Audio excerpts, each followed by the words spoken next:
For thousands of years, humanity has operated under this massive, frankly unquestioned assumption that the divine operates essentially like a human king. Right. Like the universe is just a giant royal court. Exactly. And you, the human being, are basically a peasant, just hoping to catch a scrap of favor from the sovereign. I mean, we project our own medieval hierarchies onto the cosmos, don't we? Monarchs, gatekeepers, courtiers whispering in the ruler's ear. Yeah, we assume the universe is this top-down chain of command that runs entirely on appeasement and intermediaries. And the thing is, we build our entire political and economic structures around that exact assumption. How so? I mean, functionally. Well, think about it. Yeah. If the universe requires a priest or a courtier to talk to a king, then human society naturally requires a ruling class to manage the masses. Right. Oh, I see. You legitimize a highly stratified, unequal human hierarchy by claiming it merely reflects the cosmic hierarchy. Exactly. You justify the human elites by pointing to the supposed divine elites. But what if those ancient texts never actually described a cosmic monarchy in the first place? Now that is the core of what we're looking at today. Right. What if, for centuries, we have been misreading a structural blueprint for a self-sustaining ecosystem, like reading it as a fairy tale about a king on a throne? It's a massive paradigm shift. It really is. Today, we are dissecting a lecture by Allama Parvez, specifically his linguistic and structural analysis of the first 5 verses of Surah Fatir. And we are stripping away centuries of theological baggage here. Yeah, the mission of this deep dive is to reveal an incredibly... Yeah, and I want to start exactly where Parvez starts, because before he even gets into the mechanics of this universe, he completely redefines how we are supposed to react to it. Okay, lay it out for us. So, the very first concept encountered in the text is hamd. Hamd, which, if you look at almost any conventional translation, is rendered simply as praise. Right? Exactly. But Parvez argues that translating it as praise, the way a courtier flatters a king to get a bag of gold, completely breaks the internal logic of the text. Because flattery implies an ego that needs soothing. Spot on. A constitutional system of natural laws doesn't have an ego. Gravity doesn't care if you sing it a song, That's a great way to put it. Gravity doesn't need a hype man. Right. So Parvez insists that to really understand hamd, you have to look at its linguistic root. And what does the root imply? It implies the recognition and appreciation of something that has reached the absolute pinnacle of 2 distinct qualities: utility and beauty. Utility and beauty. So it can't just be useful, and it can't just be pretty. No, it has to be both. It has to be a highly beneficial mechanism and simultaneously a masterpiece of design. Wow. And the emotional reaction to discovering that overlap, that is hamd. Exactly, that spontaneous reaction to perfection. Let me put a modern lens on that, just to see if I am grasping the scale of this. Think about the James Webb Space Telescope. Oh, perfect example. Right. When those first images of the Carina Nebula came back, the general public's reaction was purely aesthetic. Yeah, the colors, the cosmic cliffs of dust, the sheer visual majesty of it. It is breathtakingly beautiful art. But, and here is the utility part, to an astrophysicist, those images aren't just art. Right, they represent highly utilitarian infrared data. Exactly. Data that tracked the birth of stars and the chemical composition of exoplanets. So the scientist looks at that image, sees the flawless proportion of the physical laws governing that dust, and understands its profound utility in mapping our origins, while also experiencing an involuntary, profound sense of awe at the beauty. That is it. That spontaneous, rigorous appreciation, that aha moment born from deep research and observation, that is what Parvez identifies as hamd. So it is not blind chanting in a temple. Not at all. It is the result of studying the universe, analyzing its laws, and recognizing the flawless synthesis of function and form. Which naturally begs the question, who or what is responsible for that synthesis? Right, because the text doesn't introduce a creator in the colloquial sense of like a guy in a workshop hammering things together. No, it introduces the concept of Al-Fatir. And Parvez draws a very sharp, very deliberate line between creating and originating. This linguistic pivot seems like the foundation of his entire socioeconomic argument. It absolutely is, because in everyday conversation, we use the word create very casually, right? I created a spreadsheet. A chef created a meal. Sure, I created a mess in my garage. Exactly. But Arabic, particularly chronic Arabic, relies on highly specialized, heavily guarded terminology. So what's the specific distinction he makes here? Parvez highlights the difference between the word khalq and the word fatir. Okay, so calc is essentially synthesis, right? Yes, calc is the act of taking existing, pre-established elements and mixing them in different proportions to form something new. Like a chemist. Right. A chemist takes 2 parts hydrogen, 1 part oxygen, facilitates a chemical bond, and produces water. But the chemist didn't bring the hydrogen or the oxygen into existence. Exactly. They merely manipulated what was already on the table. Human science is entirely based on calc. We analyze synthesis, we replicate it, we alter it. But even the most brilliant chemist eventually hits a wall. They do. Because you can ask, how did you make the water? And they explain the atomic bonding. But if you ask, where did the fundamental properties of the hydrogen atom come from in the very first place? Yeah, the laboratory synthesis cannot answer that, because that is where calc ends and Fatir begins. Al-Fatir, the originator. Yes, often paired with another term, badi. It refers to the origination of the very elements themselves from absolute nothingness. It is the transition from non-being to being. Exactly, establishing the fundamental properties and laws that make synthesis possible. I have to admit, I struggle with the concept of nothingness. Oh, everyone does. The human brain is practically hardwired to imagine a dark, empty room. Right. But a dark room is still a room. It still has dimensions, space, and time. True nothingness is a conceptual void that we literally can't picture. And Parwez acknowledges that limitation. So what is his point if we can't fully grasp it? His point isn't to force the human mind to comprehend ex nihilo origination. It's to establish the nature of the system we live in right now. Meaning, Al-Fatir isn't just about a one-time Big Bang event in the deep past. No, it is the establishment of an autonomous living system. The universe operates on laws that were originated, and those laws are now self-sustaining. And this is where the political implications start to bleed through, isn't it? Huge political implications. Because if the divine is the originator of a self-sustaining system of mathematical laws, rather than a micromanager who sits on a throne issuing daily pardons and punishments. That entirely changes human society. It democratizes existence. How so? Unpack that for us. Well, a king requires courtiers. If you want a pardon from a monarch, you need to bribe the royal advisor, or pay a toll to the high priest, or bring a sacrifice to the temple. You need an intermediary to access the power. Exactly. But an originator who sets up a universe based on inviolable, self-sustaining laws, you cannot bribe gravity. You cannot flatter thermodynamics. No. The laws of nature are accessible to anyone who studies them, regardless of their bloodline or their wealth. Wow. So it effectively renders any human claiming to be a spiritual gatekeeper entirely obsolete. Completely obsolete. Parwez is using this linguistic breakdown to argue that the universe mathematically eliminates the need for a priesthood. That is a radical shift. It is. And by viewing the system this way, Parwez argues the text actively rejects the older myths that humanity had clung to for so long.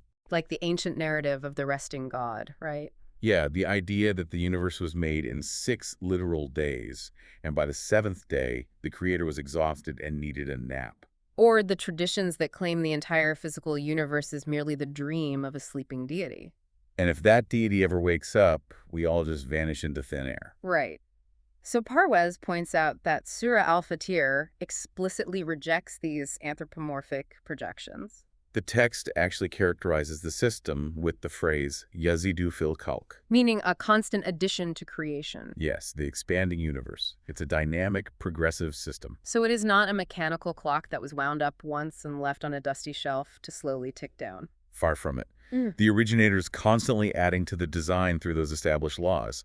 The canvas is always expanding. Okay, so if the universe is this constantly expanding system running on flawless mathematical laws, I have to ask about the enforcement mechanism. The enforcement. Yeah, how are these laws actually executed? Because historically, when ancient texts talk about the execution of divine will, they talk about angels. Ah, yes. And this leads us to what might be the most controversial, or at least the most mind-bending part of Parwez's analysis. The Malaika? The Malaika. Because for thousands of years, the moment someone hears the word angel, a very specific image pops into their head. Definitely. It's a supernatural, glowing, humanoid figure with massive swan wings on its back. Right. And if Parwez is arguing for a strictly rational constitutional universe, how does he deal with winged beings fluttering around delivering messages? Exactly. It seems totally contradictory to the scientific framework he's building. Well, he argues that the concept of the winged humanoid angel is the ultimate psychological failure of human anthropomorphism. What do you mean by psychological failure? Think about it. As a species, we have a deep-seated psychological need to put a human face on forces we just don't understand. It's a coping mechanism. So early humans saw a thunderstorm, a terrifying, invisible atmospheric pressure system. And because they couldn't comprehend barometric pressure, they pictured an angry man throwing lightning bolts from the clouds. Right, Zeus or Thor. We put a face on the ocean, a face on the harvest. We take abstract functional forces Yeah. and force them into physical worldly garments so our brains can process them without short-circuiting. We turn physics into mythology. Exactly. And Parwez argues that the Quranic text is actively trying to break humanity out of this mythological mindset. So he takes a linguistic scalpel to the word malaika. He does. He points out that its Arabic roots denote directive power, force, or communication. So malaika are not biological creatures with feathers. No, they are the abstract functional forces and laws embedded in creation. They are the communication network of the universe. Wait, I need to push back on this a bit. If these are just blind scientific laws like gravity or cellular division, why use a word that implies communication or messengers? That's a fair question. Right, a law of physics doesn't deliver a message, it just is.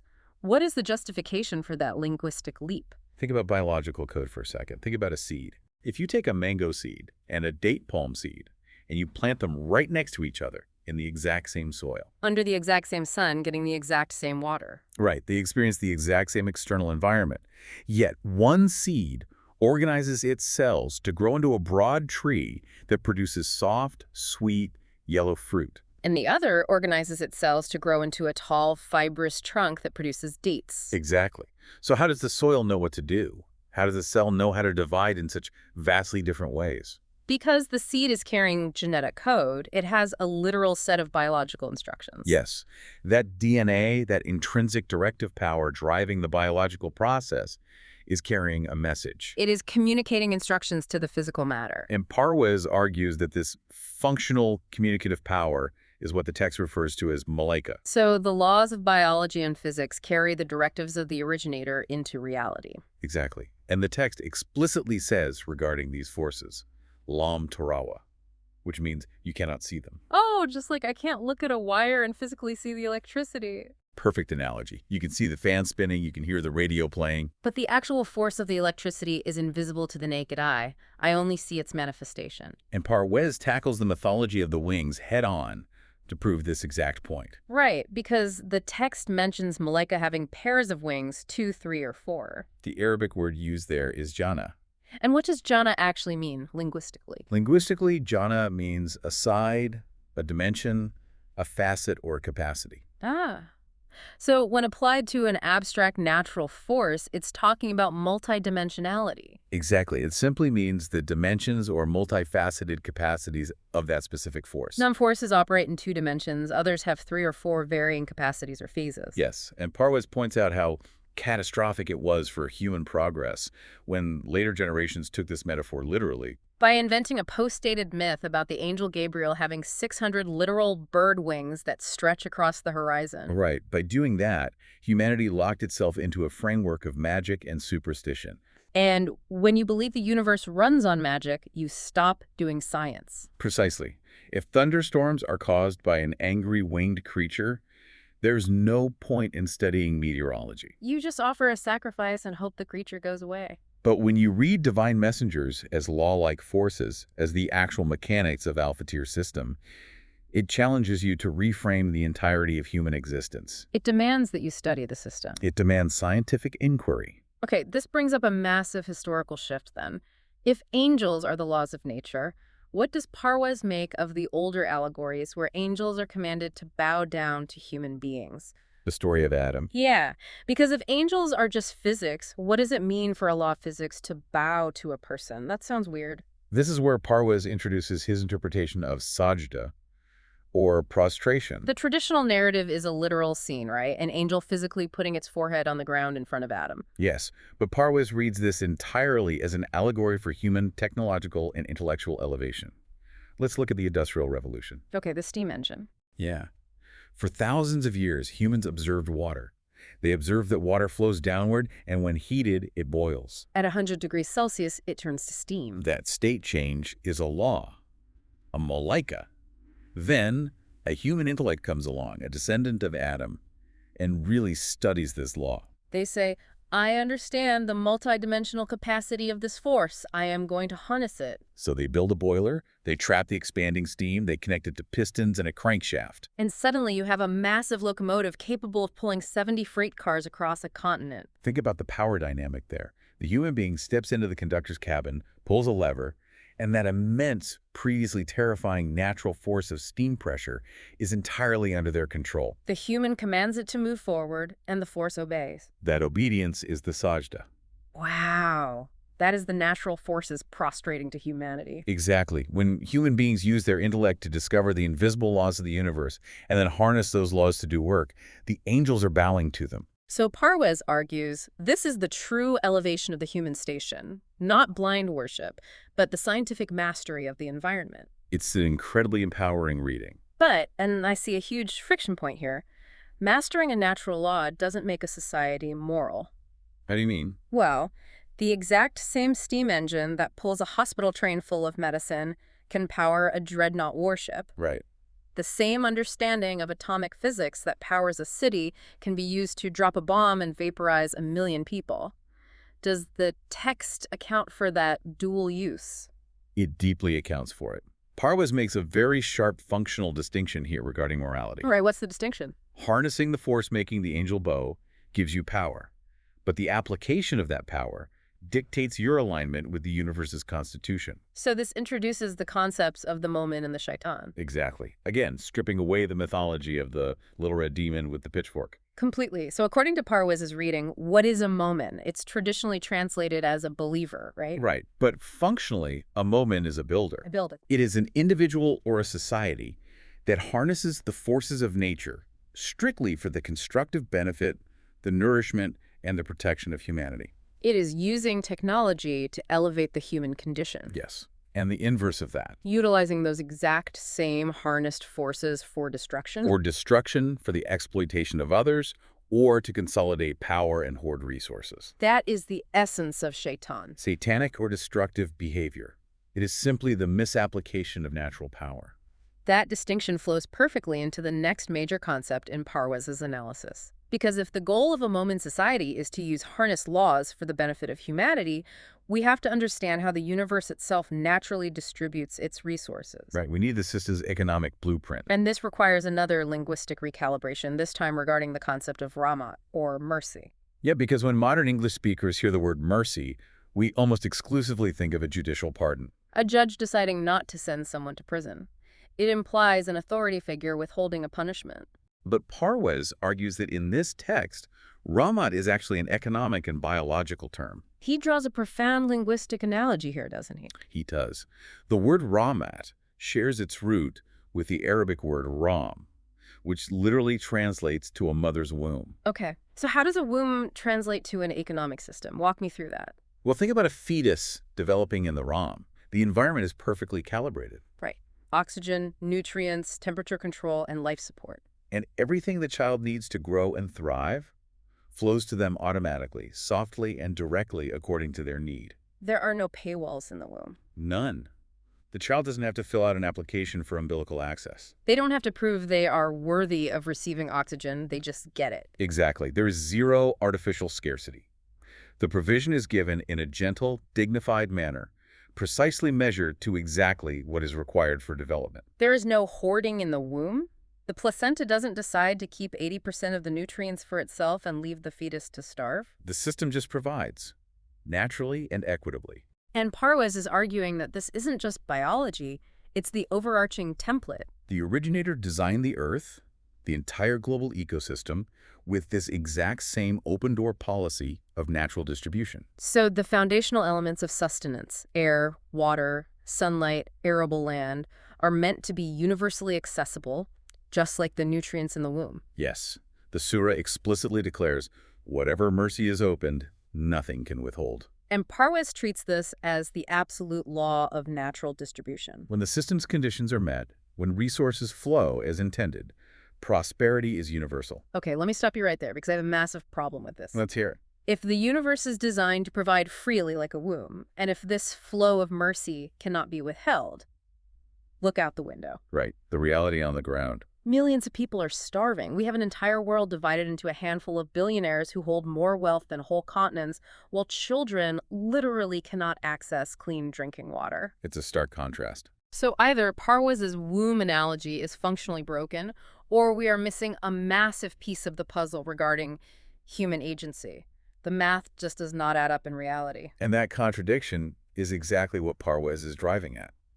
If the system is designed to provide, why is there such extreme deprivation? What's his answer? His answer, and the text's answer, is that human beings have artificially dammed the river. Artificially dammed it. Yes. The natural flow of the universe is abundant, but humanity has constructed socio-economic systems built entirely on intercepting that flow. We have commodified the womb. We have. When a resource is hoarded so that a few can build empires while the many starve, the core conditions of the universe's constitution are being violently violated. So Parvaz argues that poverty is not a test from God. Absolutely not. Poverty is the direct mathematical result of humans artificially intercepting the Ramat. It's grotesque when you think about it through that analogy. It's like a third party sneaking into the womb, putting a meter on the umbilical cord, and demanding the developing child work for them to pay for the next breath of oxygen. It is deeply unnatural, and this leads to what is arguably the most explosive political implication of Parwaz's entire lecture. Okay, brace me. If the system is designed for universal distribution, then any individual, any elite corporate class, or any religious priesthood that claims to act as a gatekeeper to divine favor or basic human sustenance is, by definition, a fraud. A fraud at war with the universe's socioeconomic design. Exactly. If someone stands between you and the resources you need to survive, whether they claim they have a divine right of kings or a religious mandate, or simply monopoly on the water supply. And they dictate the distribution based on their arbitrary, self-serving rules. They've placed themselves in the position of a false sovereign. They are trying to usurp the Al-Fatir, attempting to act as the ruler over a system that already has a flawless set of laws. Which naturally leads to the next logical question. Why do we let them? Exactly. If this womb-like distribution is optimal, and if hoarding is this grotesque, unnatural violation that causes mass suffering, why do we do it? Why is human history just an endless loop of us building these deeply unequal, highly stratified societies? Why do the peasants so often cheer for the kings who hoard the grain?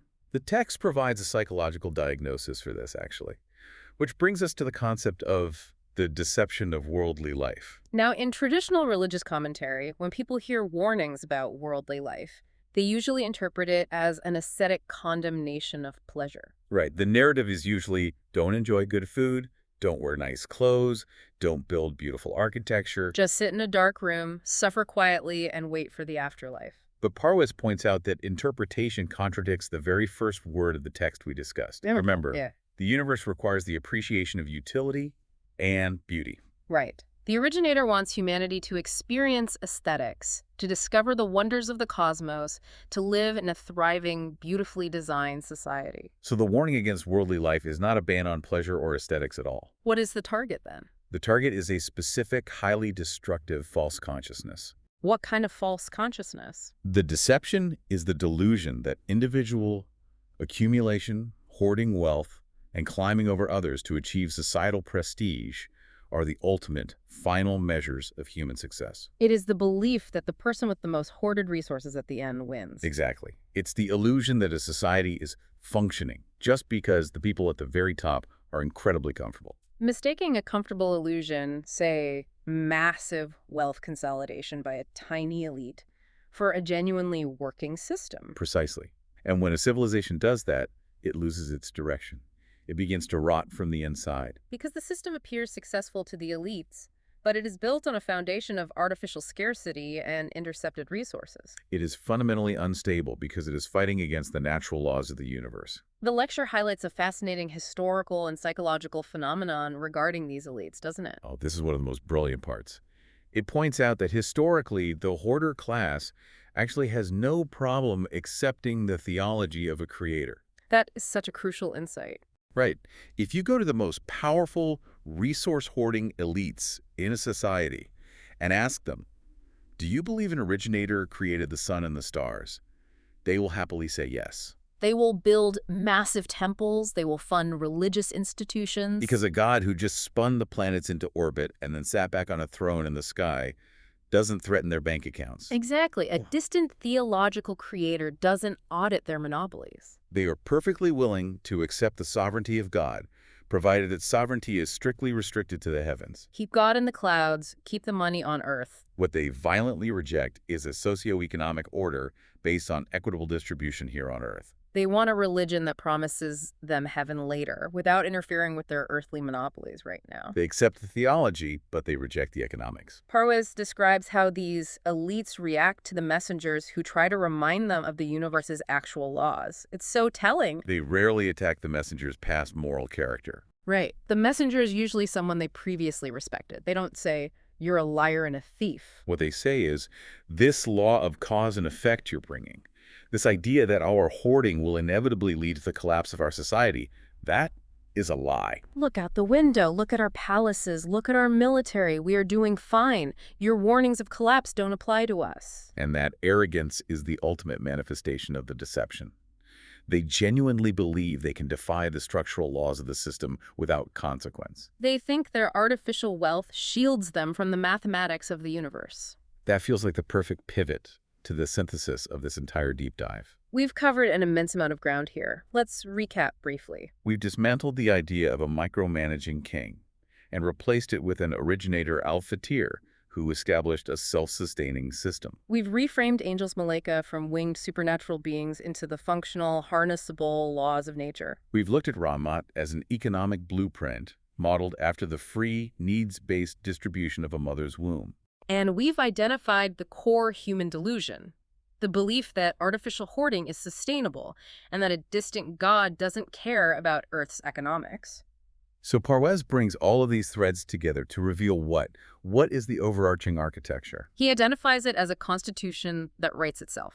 To fully grasp this, we have to examine the concept of haq. Haq, which is conventionally translated as truth, right? Right. But in the philosophical and linguistic framework Parwez is using, haq is not an abstract, invisible belief. It is not just feeling deeply in your heart that you are right. So how does he define it? Parwez defines haq as a claim that produces a constructive, tangible, and visible result in reality. It is a truth that proves itself through its outcomes. Exactly. If you claim that your society, your economic policy, or your political structure is based on truth, the universe demands empirical evidence. And the evidence isn't how eloquently your politicians speak or how ornate your temples are. The evidence is the result on the ground. Does your system produce prosperity for everyone, like the womb? Does it elevate the human condition? Does it harness the forces of nature, the Malaika, for construction? Or does it utilize them for destruction and the enforcement of extreme inequality? If your system causes mass deprivation, it mathematically fails the test of haq, no matter how much you claim divine favor. We are on the truth. Okay, prove it. Where is the universal prosperity? Show the universe your math. Parwez brilliantly contextualizes this by pointing out the actual placement of Surah Al-Fatir in the text. It doesn't exist in a vacuum. No, it comes immediately after Surah Saba. And Surah Saba is essentially a historical chronicle of collapse. It really is. Surah Saba deals extensively with the fall of past civilizations. It describes nations that were incredibly wealthy, nations that mastered agriculture and architecture. But built their societies entirely on hoarding and kingcraft. And it details exactly how those societies eventually buckled and collapsed under the immense weight of their own artificial inequalities. So if Surah Saba is the graveyard of empires, showing us what happens when civilizations operate under the deception of worldly accumulation, then Surah Al-Fatir is the blueprint for how not to end up in that graveyard. after observing the inevitable fall of civilizations built on artificial scarcity, Surah Al-Fatir presents the architecture of endurance. Parwez's thesis is that a system aligned with the universe's natural distribution is the only constitution that survives in the long run. Because the laws of nature, the natural flow of cause and effect, do not yield to human stubbornness. If a king steps off the roof of a castle, gravity doesn't suspend itself out of respect for his crown. The law executes. And Parwez is saying that socioeconomic laws operate with that exact same ruthless consistency. If you build a global society on extreme hoarding, intercepting the natural flow of resources away from the masses to feed a tiny elite, The societal laws of cause and effect will execute just as relentlessly as gravity. The system will self-correct, the artificial structure will collapse. and this brings profound, tangible meaning to the foundational phrase of the paradigm, La ilaha illallah. In Parwez's reading, this is not a mere theological chant to be repeated on prayer beads. No, it is a definitive constitutional reality. It translates to, there is no sovereign authority, no ultimate lawgiver, except the originator of this universal system. Meaning, no human being, whether they are a monarch, a high priest, or the CEO of a multinational monopoly, has the inherent right to set up an artificial system of scarcity and demand that humanity bow to it. You cannot intercept the mercy that flows from the originator. The universe has a constitution, written in the laws of physics and the mechanics of biology, and humanity's only path to survival is to align our socioeconomic structures with it rather than fighting against it. It is an incredibly demanding, profoundly rational socioeconomic blueprint, It leaves no room for the comforting superstitions we historically use to excuse our own greed. or the mythological intermediaries we invent to avoid taking responsibility for our societies. It strips all of that away, leaving us face to face with the raw, uncompromising mechanics of reality. It's a completely transformative lens. It really is. Once you view the text through this structural linguistic analysis, it forces you to look at the world around you, at the economic borders, the paywalls for basic survival, the billionaires, the artificial scarcity we just accept as normal. And realize how deeply abnormal, how structurally flawed those systems are in the context of the universe's actual design. Which leaves us with a final, rather challenging thought for you to mull over as you look at the world today. We've established that the universe's operating system, this concept of Hawk, demands tangible, constructive, and equitable results to prove its solidity. And we can clearly see that our current global socioeconomic models rely almost entirely on intercepted resources, extreme wealth hoarding, and artificial scarcity. If Parwez's analysis is correct and the universe operates as a self-originating, self-sustaining system of inviolable natural laws that relentlessly correct imbalances, At what point does the underlying machinery of the universe automatically trigger a correction? when we look at our massive modern economic empires, are we looking at permanent realities or are we simply living inside mathematical errors in the system, just waiting to be overwritten?